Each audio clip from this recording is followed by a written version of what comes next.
Okay, I'm here for the session. We've got, let me get the names right. So we've got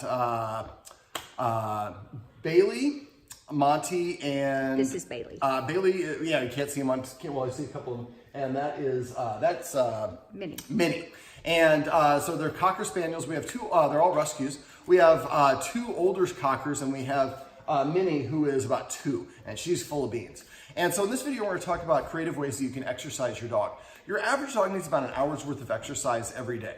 And most people, and the Guardian here has the dogs walked or walks the dogs twice a day. So it sounds like they're getting about a half an hour walks. Is that correct? That's correct. Okay. And we're walking them all at the same time, right? They are. Yes. Where are they on the walk? Are they next to you or in front of you or all over the place? They're usually in front of me, and pretty much the 3 of them together.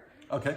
Walking. So Monty is a marker, and he's marked before Minnie came into the house. I thought that might be the catalyst, but he's been marking a while. Marking is an intentional thing, and there's a correlation to marking and a lot of other things. Some of them we'll talk about in this video, some of them we'll talk about in other videos. But often dogs that don't have all their energy depleted can get into trouble. Exercising your dog isn't going to necessarily fix dog problems, but it acts as an amplifier. So it can actually make your problems worse, or it can make fixing your problems easier if you increase the exercise. So the 2 older dogs, those 2 15-minute walks a day are probably sufficient for them, and Monty probably could use a little bit more, but she definitely needs a lot more exercise. So I live in the Midwest as well as in Santa Monica, and in the Midwest, people often don't want to exercise their dogs when it's icy and cold outside for obvious reasons. And so I've come up with some creative ways to exercise dogs. One of the things, and for dogs, exercise is best sprinkled throughout the day. I do a high intensity interval training, and that's good for me in the morning, and I'm good all day long. Dogs, they sleep 17 hours a day on average. So they sleep and recharge their batteries, and they're full, and then they need to deplete the energy, and it's a back and forth all day long. So one of the things that I've come up with for people who live in multiple story houses is what I call a doggy stairmaster. Now, dogs have what's called a distended stomach. It's not tacked to anything, and so it kind of floats around. If you have a big barrel-chested dog, it can actually swing like a pendulum like this when it's full. Now, these dogs have not been fed because I'm going to go over a structured feeding exercise a little bit later in the day. But if you are going to exercise your dog, it should be at least 90 minutes after they've eaten, unless it's anything other than just like a walk, something they're going, that's okay. But a lot of lateral movement, we can get in trouble. I don't think these guys' chest, but I just want to be safe.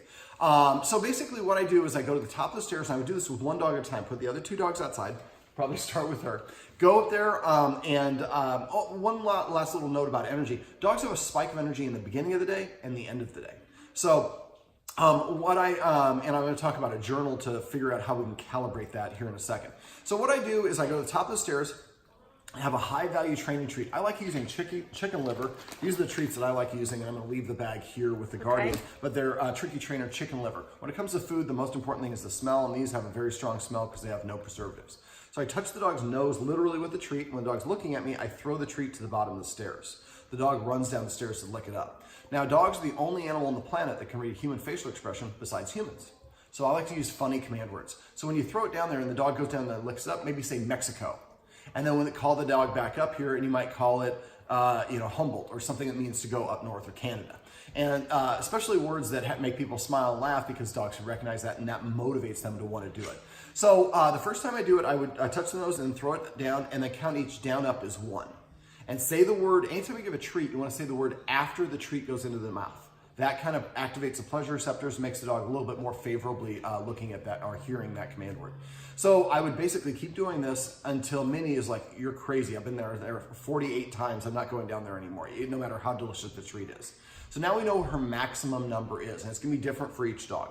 So once we know the maximum number, then we want to exercise her a third to 3/4 of that maximum number multiple times a day. Now, the nice thing is the Guardian here has the people that help her out, and so the people that help her out could very quickly and easily do this.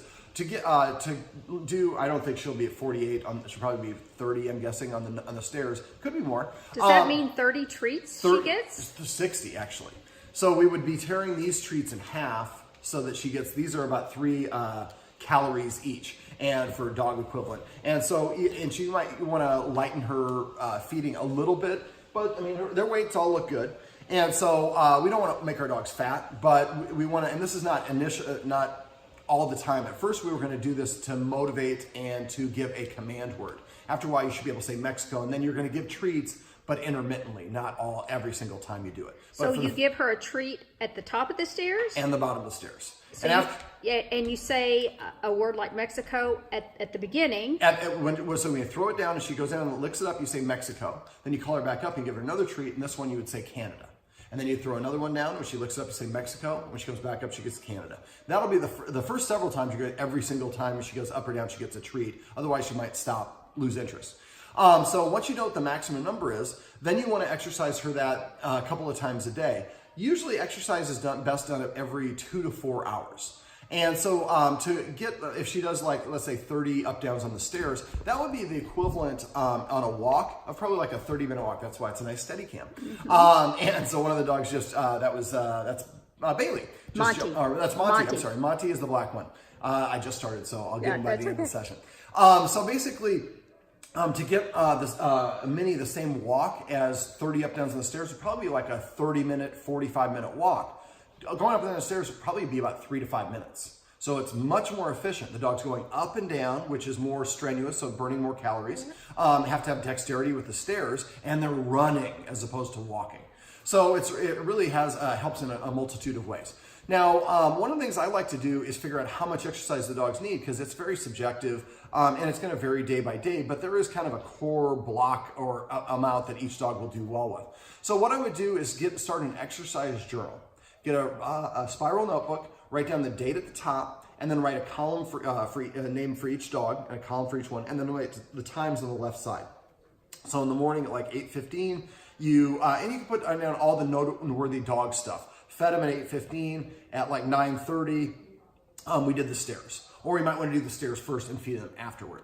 And the guardian has people who are helping out because she works her tail off. But that might be something you make part of her morning ritual. Even if you don't do it for the rest of the dogs, maybe just doing it for her to set her up for success before you let her out to do her business in the morning. And then we do the stairs real quick while the other 2 dogs stay outside and sunbathe a little bit because it's Santa Monica.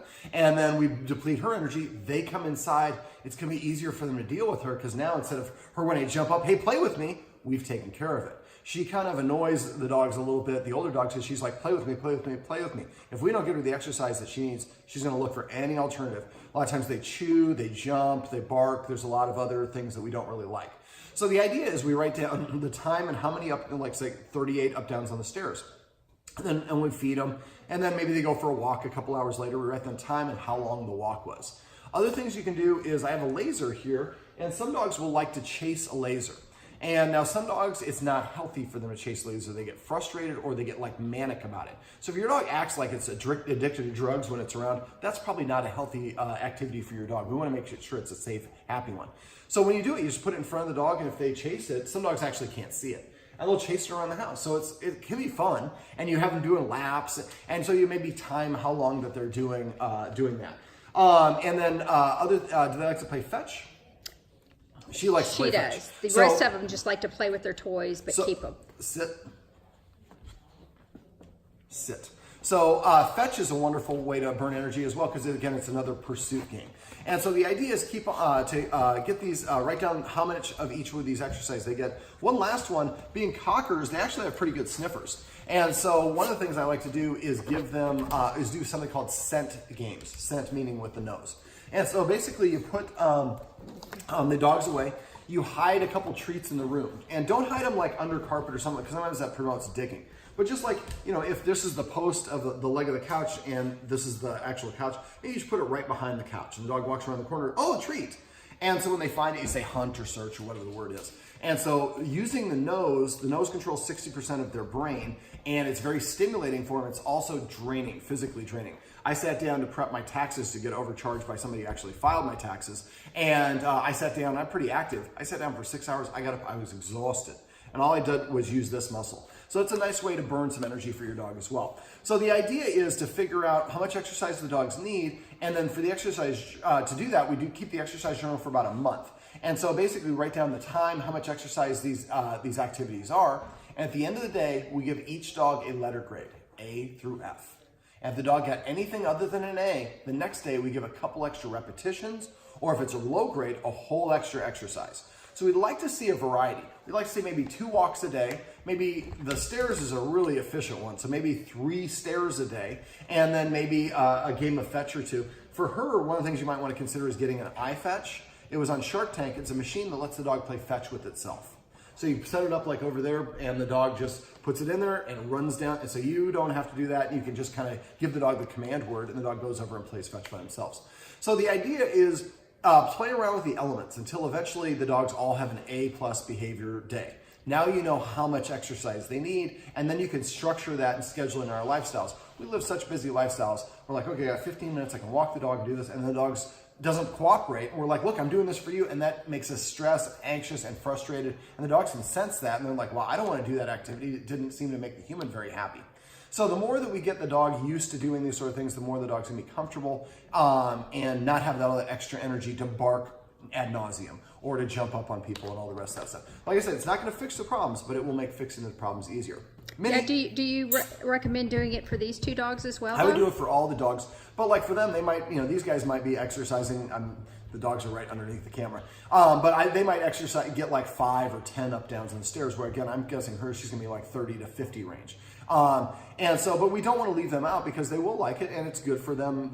As long as we don't have any health issues. Now, she's not a puppy. She acts like a puppy, but she's 2. Puppies usually don't want to do repetitive energy exercises because that can cause injuries. And if you have any questions about any of these things, always consult with your veterinarian and ask them, explain what you want to do, and ask them for their advice because that's what they study. I'm a head doctor. They're the body doctor. Well, this is Minnie, and these are some tips and tricks you can use if you have high energy dogs, how you can exercise them outside of taking them for a walk.